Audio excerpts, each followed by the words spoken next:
Here's the deck list that I've put for Roshinante. So basically my deck strategy for Roshinante is to maybe similar to NL. I'd like to stall as much as possible, but in certain cases there are matchups that I need to be aggroing against. So I think Roshinante was I think overall Roshinante can be a versatile leader depending on each matchup that you play, and it takes a lot of experience to do. Okay, I believe. 8 searchers consisting of 4 cost law and 4 copies of 1 cost law and 4 copies of 1 cost Roshinante. Roshinante searches all Trafalgar laws including the searcher, while the 1 cost law searches card pirates that are 2 costs or more, and straw hat pirates as well. Let's proceed with the 2K counters. Okay. I have Beppo, Law, Promo Law, and 2 copies of X-Ray. So 8 copies searchable 2K counters, and in worst case scenarios I would play Beppo if I need to add extra power to my leader or to my characters, and 2 copies of X-Ray since there are certain cases that I would need to rest blockers as well. So I run 4 copies of the 3 cost law from OP13. This serves as my searcher slash attacker during the match. So basically its effect does what its effect does is when my Dawn is less than my opponent's, when it attacks, I can search for a Heart Pirates type of card on the top 5 cards of my deck. So this is very useful against ramp decks like purple decks. So I would search for this as soon as possible, especially on my first turn. And there's also this interesting play style that you can play 2 bodies at your 8 Dawn turn, or sometimes 7 Dawn turn. You can play a 3 cost law, and with the leader effect, you can discount a 7 cost law character to make it 5, so that you can play 2 bodies for 8 Dawn. So I think that's pretty neat. Onto the blockers. Of course, you have the promo law. 4 cost 6K blocker. Very useful for first and second turn. I always search for this. It's a 4 cost 6K blocker, which you can play on your 3 or 4 Dawn turn, and sometimes when your enemy attacks for 5K, it gives you a block for free. Next is the 4 cost law from ST10. So this is my pudding for this deck. Lets me discard 2 cards from my opponent's hand if they have 7 or more. Very useful for most matchups, and I always run 4 copies of this. Now, on to the next blocker. We also have this 6 cost blocker, 6K vanilla blocker, the 7 cost laws. So I run 4 copies of the 7 cost law from OP12, and 3 copies of 7 cost law from OP10. Now,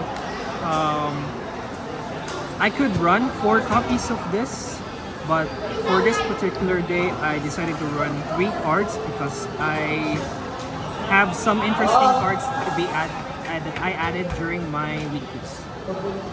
So yeah, but usually I would run 4 copies of the heal laws because it lets me sustain for an extra turn. And yeah, this is basically the law that I would search during my my first or my second Dawn turn. And yeah, next one is for this law. So I really like this 7 cost law because it lets me refund my extra Dawn, my Dawn that I just used with my leader effect, and it synergizes well with the this law right here. So before I try to play an extra a 7-cost body, I make sure I attack with this character after activating my leader effect. And of course, you would need to pay attention to the dawn of your opponent. So if you have less dawn than your opponents, this can proc. So if this is left, if this is kept alive by your opponents, so this is very useful during the mid to late game, because for every attack you can search like a 2k counter character, or you can search another law for another big swing in the next turn. So, and once you do that, you can play the 7-cost law here. Lets you refund an extra dawn, set it as active, which you can use to play events, and buff up your board by 1k. So having a 6k leader as well as a 1k boost to all characters is very useful for sustain. So I run 4 copies of this. This is a priority for me when searching my logs. Here's the interesting tech cards that I've added. 3-cost Viola. So its effect is on KO, if your leader is Don Quixote Pirates, which Roshinante is, you can get an event from trash. So this can be any purple event, which I will show to you now. But first, I should introduce you the 1-cost event from OP12, which is called I Love You. Now, this is basically my Gum Gum Giant for Roshinante, because it lets me go up to 4k counter. Basically, you can trash this 2k law, and once you activate this event, you can get this back from your hand. So all in all, your hand size did not get reduced as long as you countered like 4k.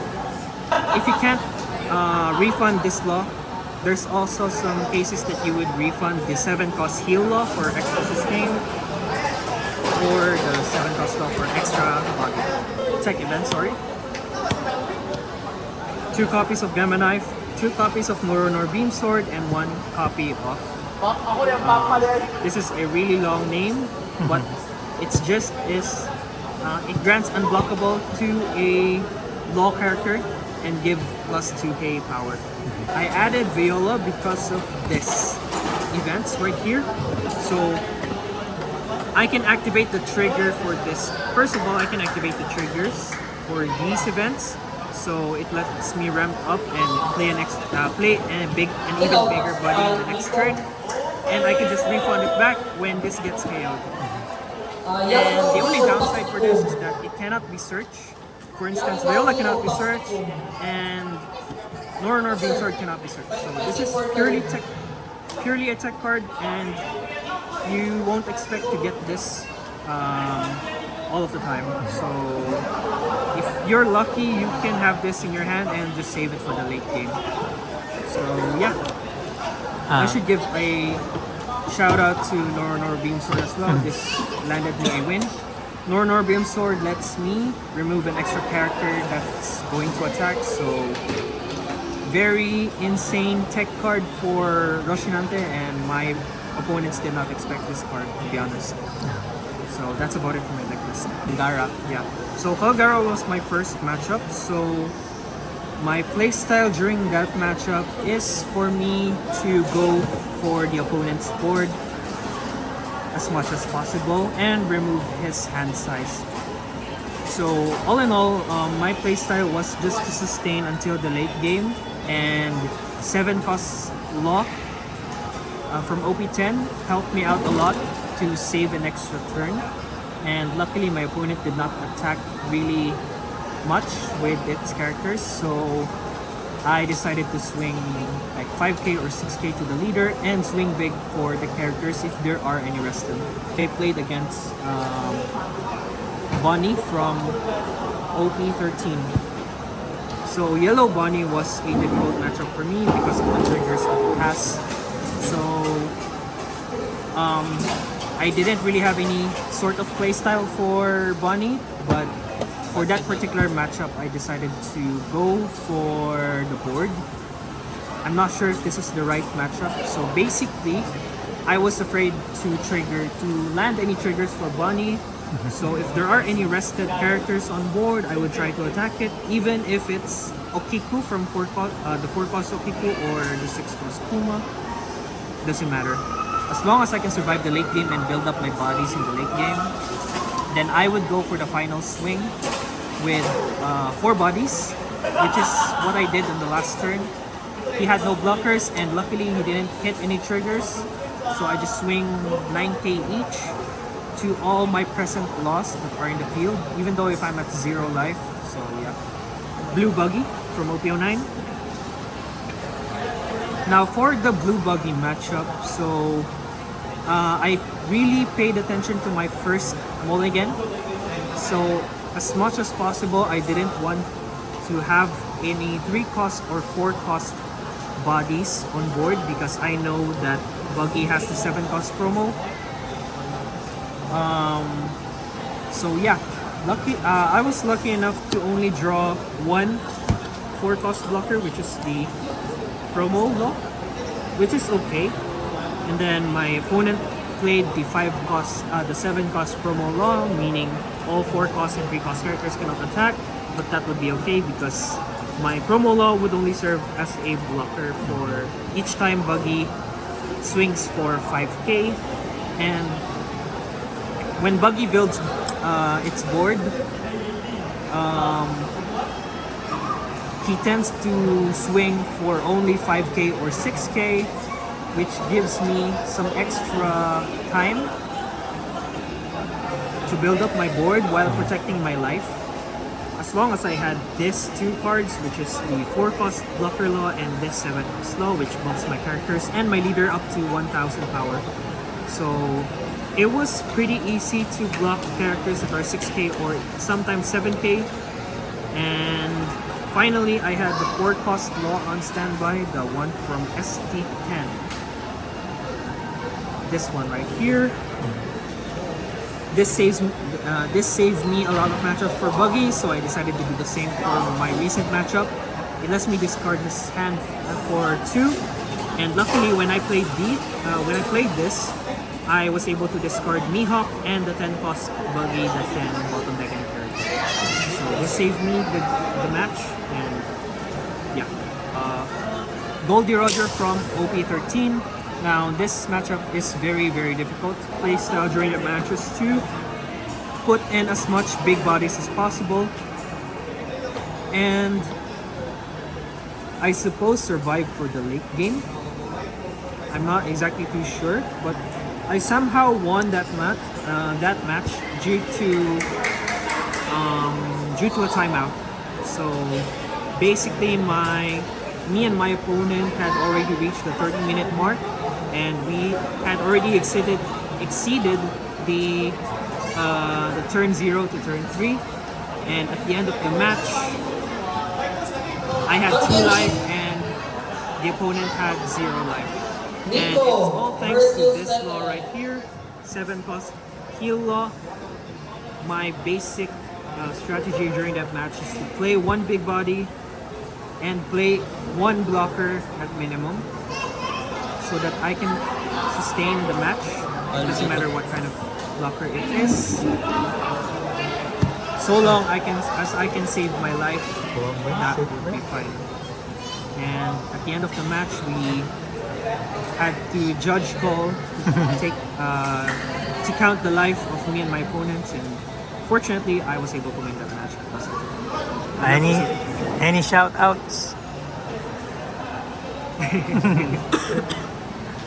Shout out to Darwin for teaching me to use the Nor Beam Sword. And yeah, that's about it. Okay, thank you. Like and subscribe. Salamat, Lay.